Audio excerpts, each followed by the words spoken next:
I feel like what you are creating is a home for your characters. Yeah. Everyone has to, in both of these books, they have come from chaos, whatever that chaos was, and they're finding a home.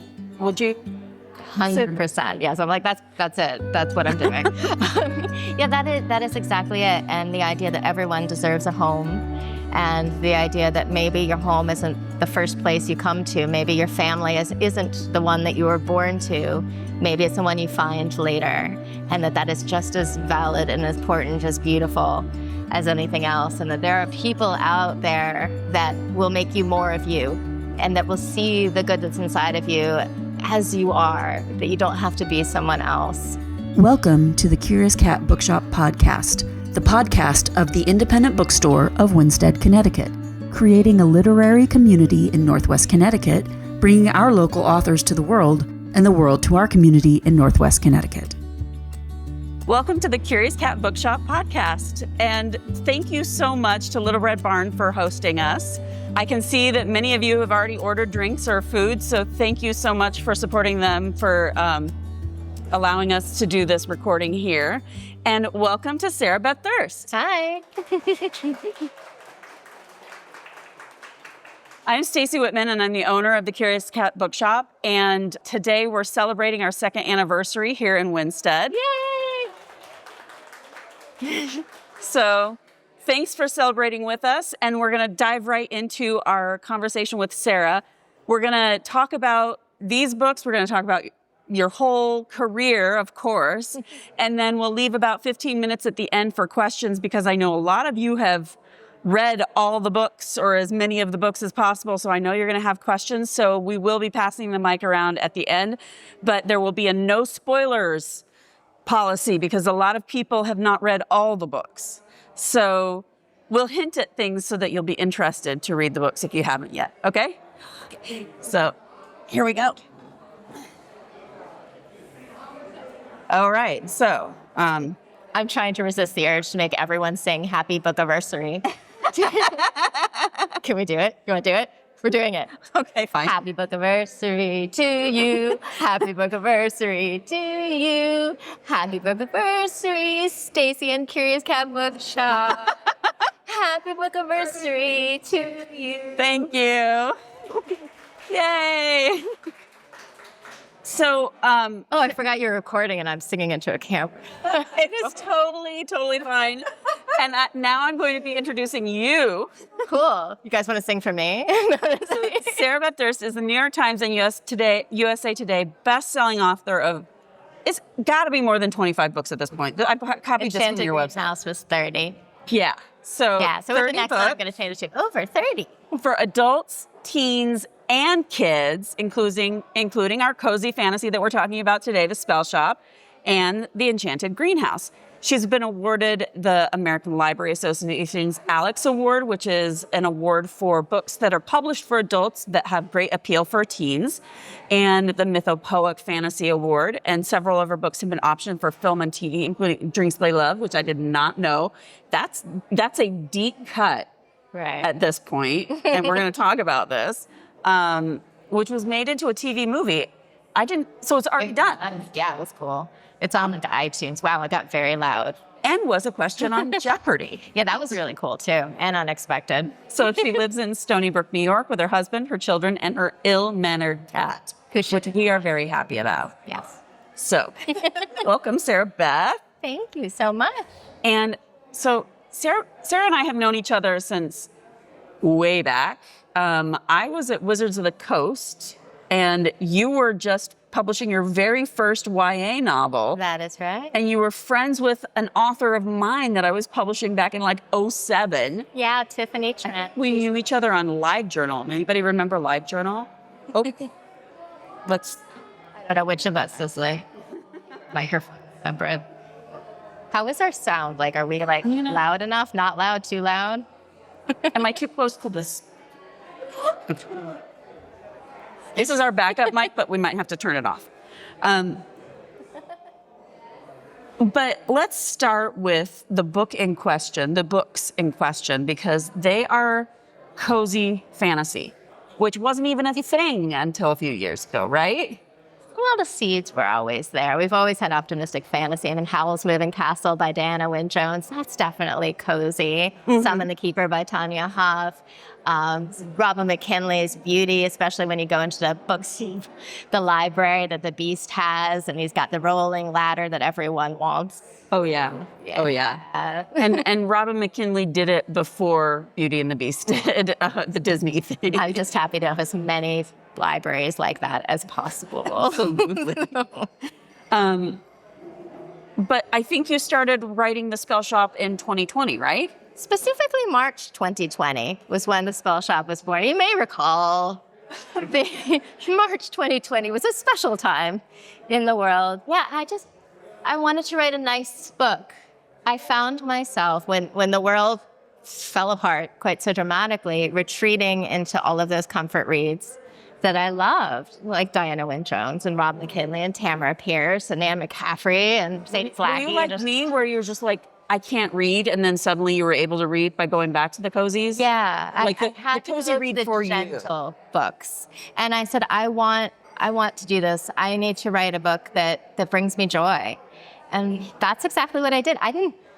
Normally when I write a book, I start with, an idea, a vague clue what I'm going to write about, like maybe a character or something. Nothing when I started Spellshop, just a vibe. I knew how I wanted the reader to feel. I wanted the reader to feel hugged. I wanted the reader to feel like they're sitting next to a friend with the front arm around them saying, everything's going to be okay. So I sat down on my computer, brought up a Word document, typed things that make me happy, and just made a really big list. And that's where it was. Raindrops on roses. Whiskers on kidneys. It's pretty much that, except mine were like succulent, sentient succulent, and raspberry jam, and like a lot of food. Like food was very key to that list. Food, okay, that is a really interesting thing for us to talk about, because food in fantasy has a long tradition. Okay, how many of you get really hungry when you read fantasy? Same.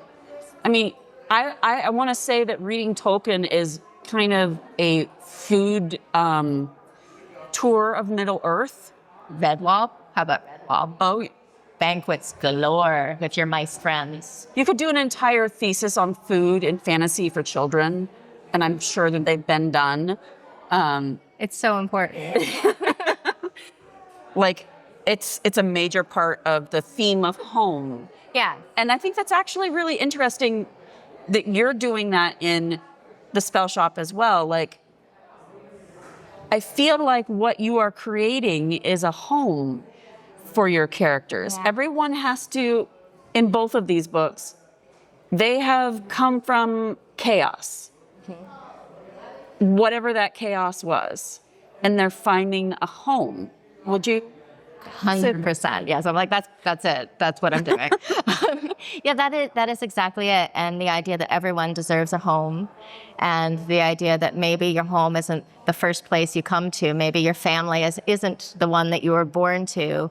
Maybe it's the one you find later, and that is just as valid and as important, as beautiful as anything else. And that there are people out there that will make you more of you. And that will see the good that's inside of you as you are, that you don't have to be someone else. So the books are very much about healing, and that you can start over, and that you can find joy in an ordinary life. And sentient plants. And many plants, like an excessive number of plants. So you've written books for middle grade. I don't think you've done a picture book yet, right? I've done one picture book. Roaring Sparkles Go to School. Oh, see, she's even done books for very young kids. It actually came out the same year as The Queen of Blood, which was a very different field. So you've got books for younger kids. You've got books for, middle grade. A lot of YA, especially early on during Slay Love, was vampires, of course. And a were-unicorn. I forgot about that. And now adults. And not just now, because was Queen of Blood your first adult? My first adult book was one called The Lost, which is coming out in a new edition, Yeah. right? extremely excited. In November, a new updated edition of The Lost is coming out. I got to revisit the story and give it the ending that I always wanted it to have. And I'm just so thrilled that I got to go back to it. And That's listen. amazing. So, yeah. So you've written for all of these age groups. I'm not going to ask you what your favorite age group to write is, but I Yay. want to hear what your favorite thing about each age group is. Yeah, I've probably written equivalent number of each in each sort of set, middle grade, YA, adult, although I think it's veering more into more adults now if you count them up. I don't know, I haven't counted them, whatever. Wasn't what you asked. I love writing all of them. I'm glad you could ask me to choose because I really do. I just love story. And what age group is not something I think so much about. I don't vary my style or my technique or my process. Oh, there's a puppy here. Hi, puppy. Sorry, I'm also easily distracted, which is why I outline my books. I approach it by what kind of journey the character is going on. For a middle grade, it's that first step outside your house, your first adventure, your first friendship, your first encounter with a unicorn or a dragon. That first wonder. If I'm writing about that, I'm going to be seeing the story through the eyes of a 12-year-old, and it's going to come out middle grade. If I'm writing about the moment where you're discovering who you are and defining yourself independently from everything that's come before, your family, your friends, everybody that's influenced you, and grabbing your own agency for the first time, you're going to be 16. You're probably going to save the world and get your own magic pony or whatever. And it's YA. For adults, it's if I'm writing about starting over or loss or finding joy for a second time or redefining yourself, then it's going to be adulthood. It's going to come out that way. And those are the things I love about each are exactly that, is getting to explore those different stages of adventure, of finding magic. I love with middle grade that you can be silly and serious in the same breath. I love with YA that you can totally save the world even though you're only 16. I love with adults, one of the best things about writing for adults is that you can mess with the readers. Because adult readers, Okay, wait, what? unlike middle grade readers, are not coming to you for the first time. They're coming to you with a wealth of baggage of all of the books that they've read before, all of the stories they've absorbed before. They're coming with expectations. And the most fun thing is that you can either fulfill that or subvert it. You get to stand on the shoulders of all the stories that have come before. That's wonderful. I love thinking about it that way. And let's take a step back because I'm thinking about cozy fantasy and what that means for the times that we live in. We're feeling externally turbulent, whether we're talking about the pandemic or we're talking about, whatever kind of politics that are going on locally or nationally or internationally. I find that so often, like if you look back at the Great Depression, at the movies that were popular, Fred Astaire, Ginger Rogers, And it was complete escapism from, there were a few very realistic stories coming out during that time. That was when Grapes of Wrath was written. Obviously, people were exploring that at the same time. But what about something like cozy fantasy helps us through hard times? people use the word escape as if it's something like luxurious, like it's this extra thing added on. And I actually think it's really essential. I think that you can't just keep hurling yourself against a brick wall all of the time. You have to take a step back. And that's what enables you to go back out there and face the world again, taking that deep breath. And sometimes we don't allow ourselves to do that because it's a guilty pleasure or something we think we need to deny ourselves in order to get through the next thing, when in reality, we can't get through the next thing until we take that time to take a breath and remember why we're fighting.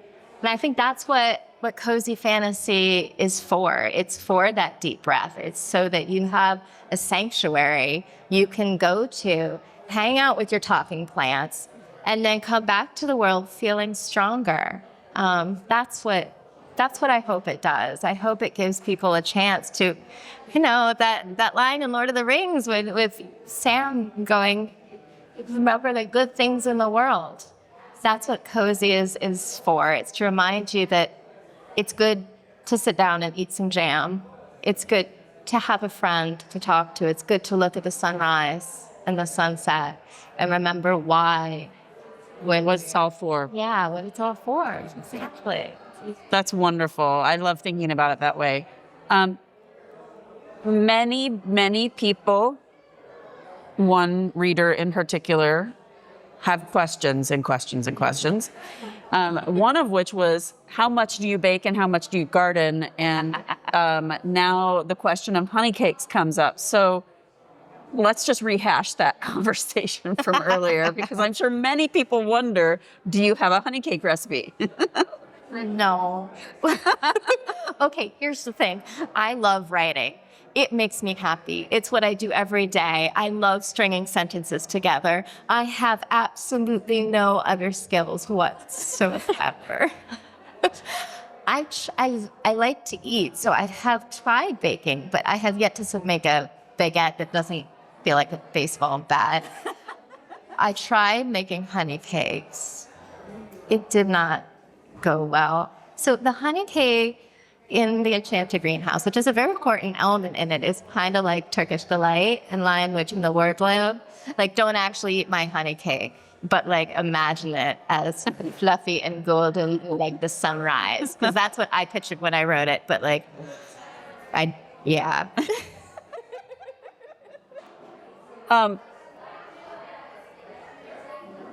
Excuse me. I love talking with fantasy writers about their world building. And world building. Now, you've got sentient plants, you've got a lot of different kinds of people, different species of people. You've got blue and purple people in this world. Talk to us about your process. How do you decide how you're going to people your world? How do you decide what kind of magical creatures that you're going to create? I write by what I call the rule of awesome. You make one decision, and then you ask yourself, given that that is true, what is the most awesome thing that also has to be true? I build entire plots, I build entire worlds, I build entire scenes using the rule of awesome. It makes it really fun. Highly recommend. I like that. With world building specifically, I've been world building my entire life. When I decided I wanted to be a writer, I was 10 years old.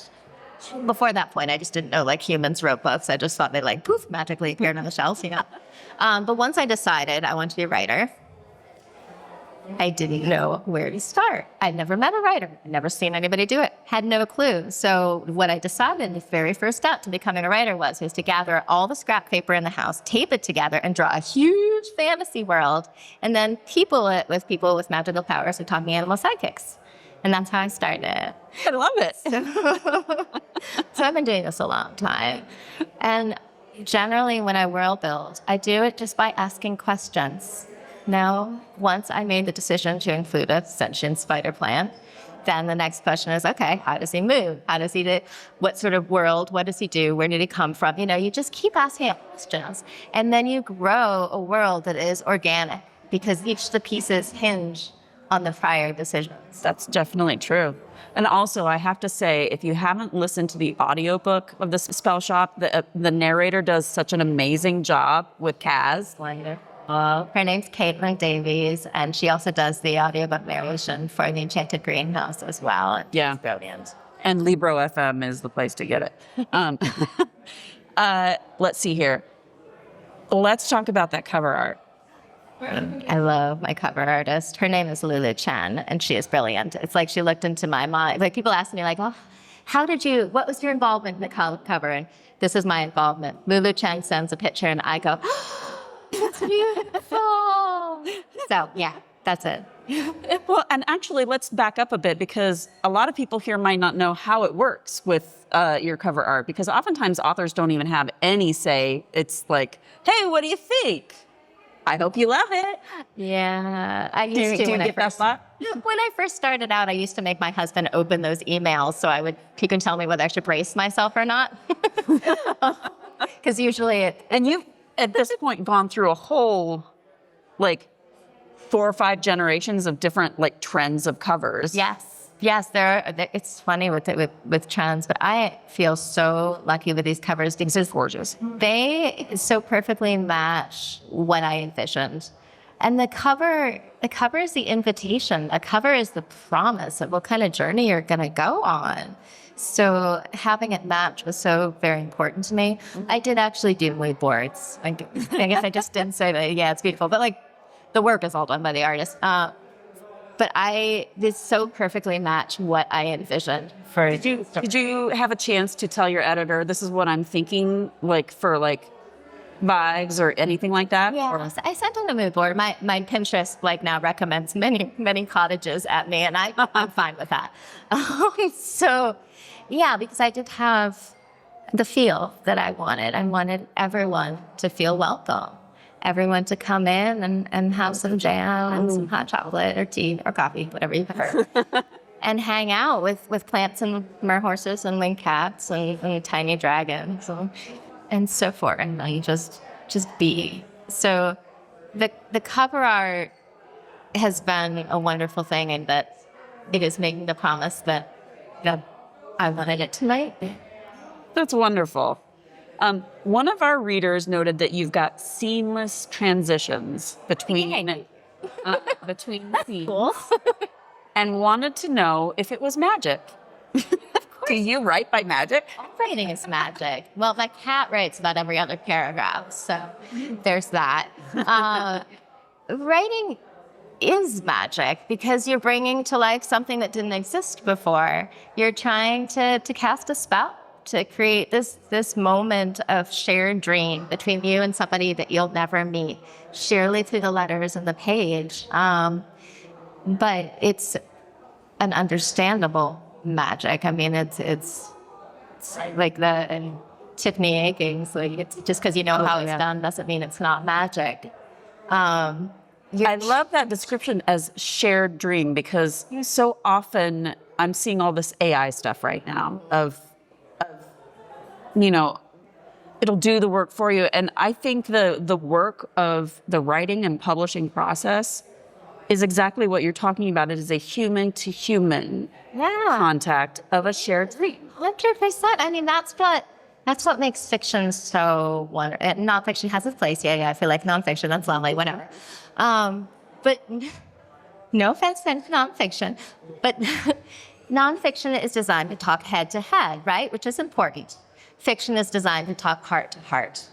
Now, everybody has those books that you read when you're little where the characters just stick to your heart. They, like, pieces of them get stuck to the insides of your soul and you carry them around with you the entire rest of your life. Like, that connection with people that came before, with other people that are living other lives and have other dreams. I mean, fiction's the extreme sport of empathy. We're asking you to put yourself in the shoes of this blue person who's best friends with a talking plant and invite them into your heart.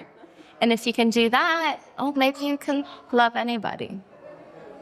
I love that. So let's talk about your writing process, because I'm sure that when we're talking about cozy fiction, many people are thinking, oh, you must write in a cozy sweater with a hot chocolate next to a fire. What does your writing process look like physically, the space that you're writing in? Like there's a lot of hot chocolate in my process. No fire, because as we said, I have no actual skills and would probably burn a house down. But a lot of hot chocolate. And some people are like, oh, fancy. I'm like, no, just like Swiss Miss from Costco, because I go through it in such bulk. But yeah, I mean, I write at my desk. I used to always write on a laptop because I thought writers were supposed to be portable and I should be writing on mountaintops and cafes. But Mountaintops have like... And then ergonomics got in the way. Right? I mean, yeah. Mountaintops have like bugs and glare, and cafes have like other people talking that I totally eavesdrop on. And so like that doesn't work. I just write at my desk and I've got like huge stacks of books around me because like the shelves are overflowing, and many knickknacks that make me happy of things that make me think of writing, like little dragons and so forth. And hot chocolate next to me, and it's right in the center of our house, so I can always be a part of life at the same time as writing. And I think that actually is what my process is, to intertwine writing with life. I don't have set writing times. I don't have set writing days. Every day is a writing time. Every time my hands are free is a writing time. Now I wake up, I go write a little, I get dressed, I eat some breakfast, I write some more, I put in some laundry, I write some more, I take a walk, I write some more. So writing is interwoven in my day, which, okay, the negative way of saying that is I have zero work-life balance, but I love it. Because it keeps story a part of my day, a part of my breathing. I'm always at least partially in these worlds that I love. And that works for me. It sounds like you're living my childhood dream, because I was one of those dreamy girls who was like constantly making up stories in my head. Usually for me, it involved the Dukes of Hazzard adopting me. Mine were always dragons, like always. But so earlier today, somebody asked you about writer's block. Yes. And I thought that you had some really interesting things to say for anybody in the audience who might be dealing with their own writer's block. Yeah, okay. So writer's block. Actually, a thing. There are two types of writer's block. One is when your subconscious is telling you that you've done something horribly wrong in your story and you need to stop right now and rethink your life. The other is when that little voice inside your head is going, "You're not good enough. It's not good enough. Blah, blah, blah, blah, blah, blah." The problem is that you can't tell which one it is, whether it's a problem in the story or a problem just in your brain. But the good news is that it doesn't matter which one's causing it, because the solution is the same. With the caveat that every writer's different, every brain is different. If this doesn't work for you, it's okay. What works for me is just to write more. The only way out is through. So I will lie to myself. I will open up a new Word document and say, this is not going in the story.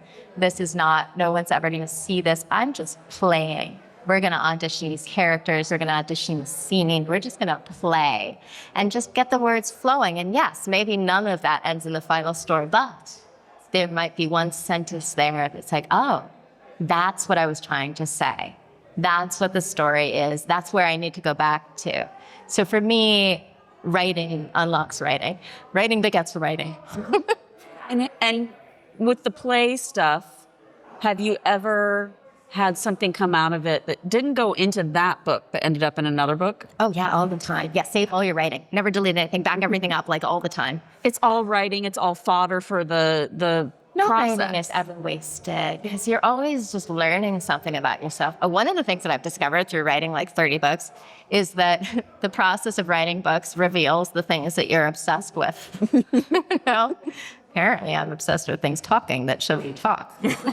That's one of my main things. My other main thing that I'm obsessed with is hope. All of my books are about hope at the core. And my other obsession is different ways to define strength, what it means to be strong, particularly what it means to be a strong woman or a strong girl. In the Spellshop and Enchanted greenhouse and the other books in this world, there's no be more, yay. Strength is kindness. Connection with others is strength. It is not a weakness to care. That is what enables you to save yourself and your world, by connecting with others and making your little corner of the world better. I love that. And that is all the questions that I have, but I think a few of you might have some questions. Ivy, are you in the back there? Can I hand the mic to you for people to ask questions?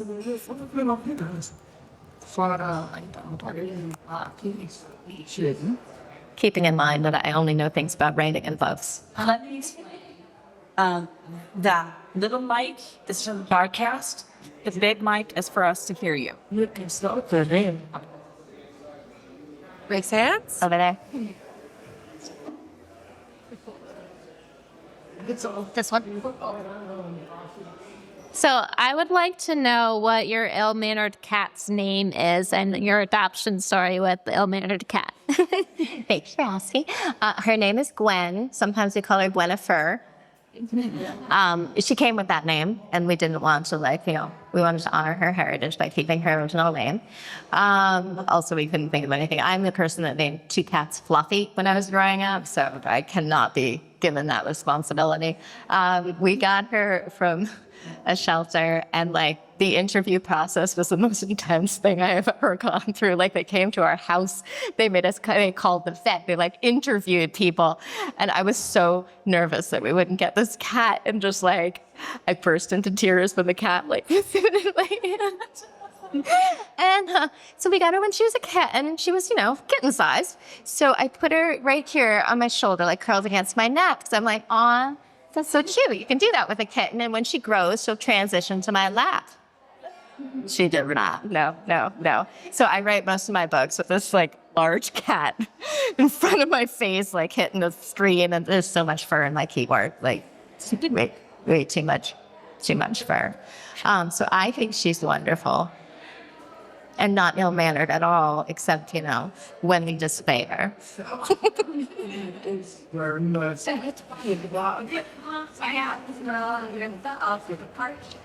Oh, and Emerald and the Enchanted greenhouse is modeled after Gwen.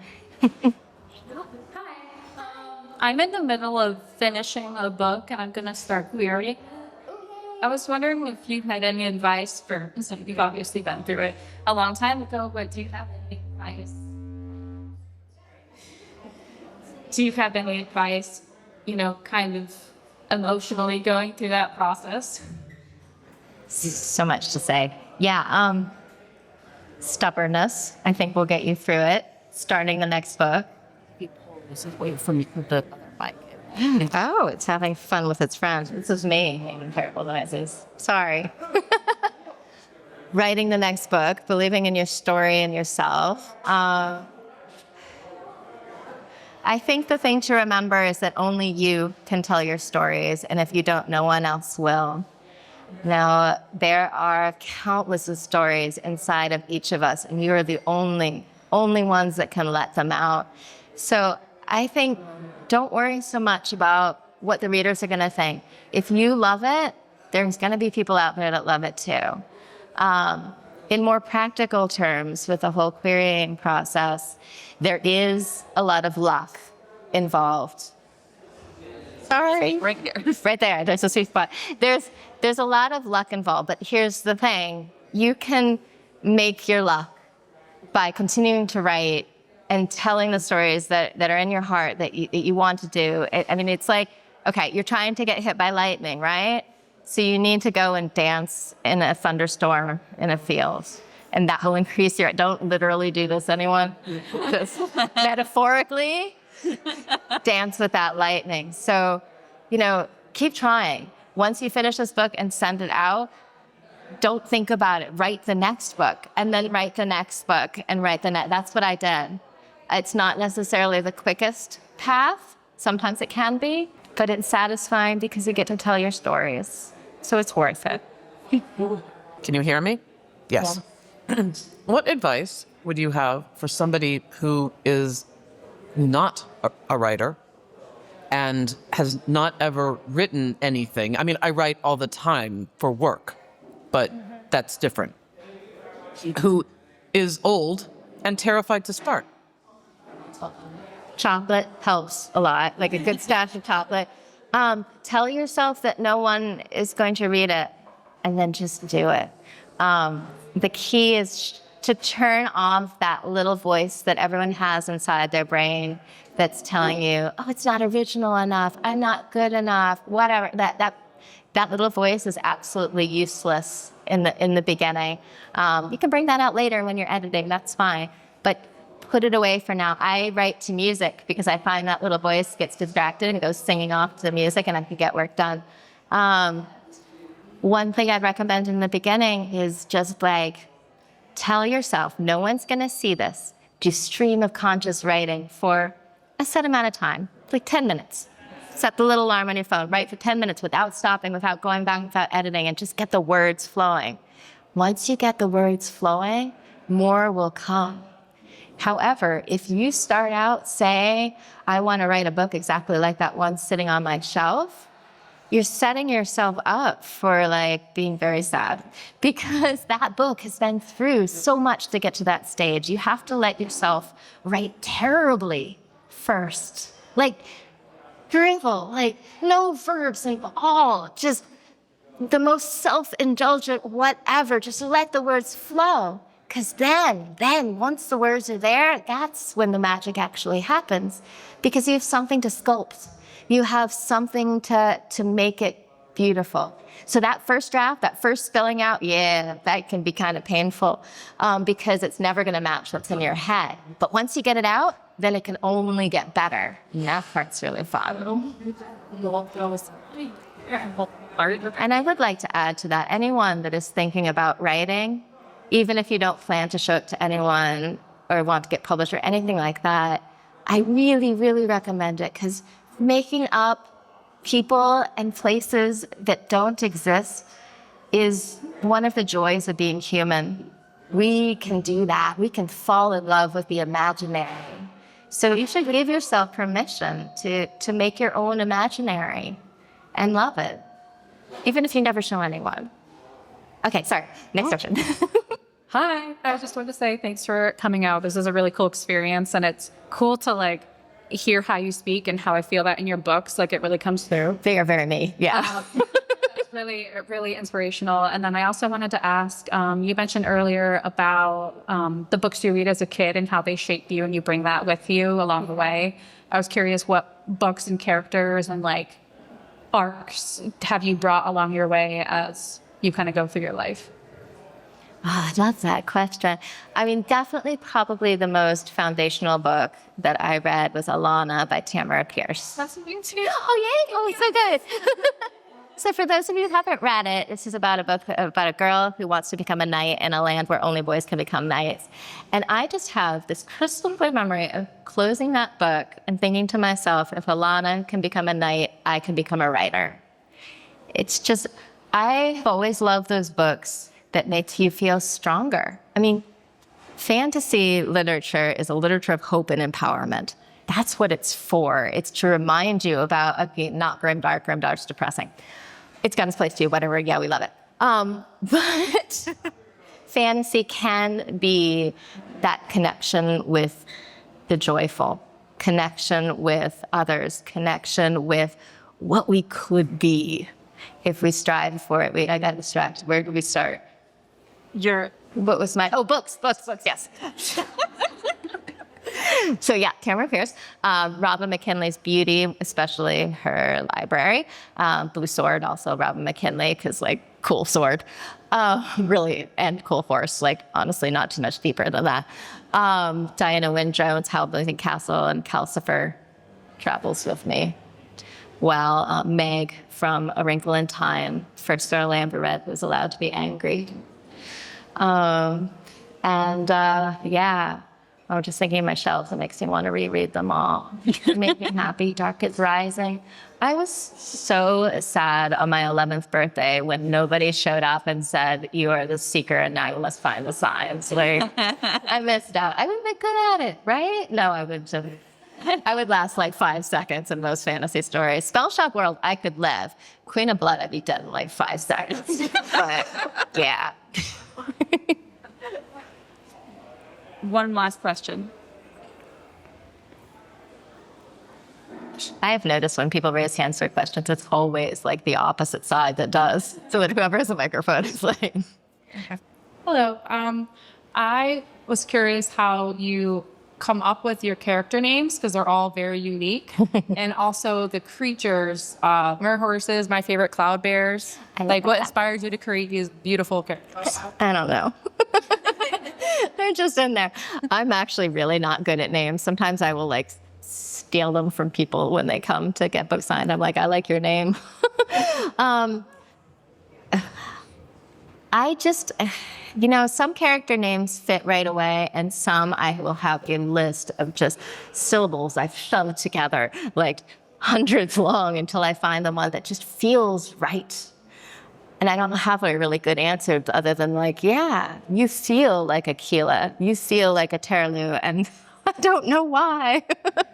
And that is the thing that came to mind when you said you were terrible at naming cats. I'm like, how do you name your characters? Well, they're secretly all fluffy. No, when I first start out, sometimes we just got X, Y, and Z that we hang out with for a while until I find who they really are and get their names to them.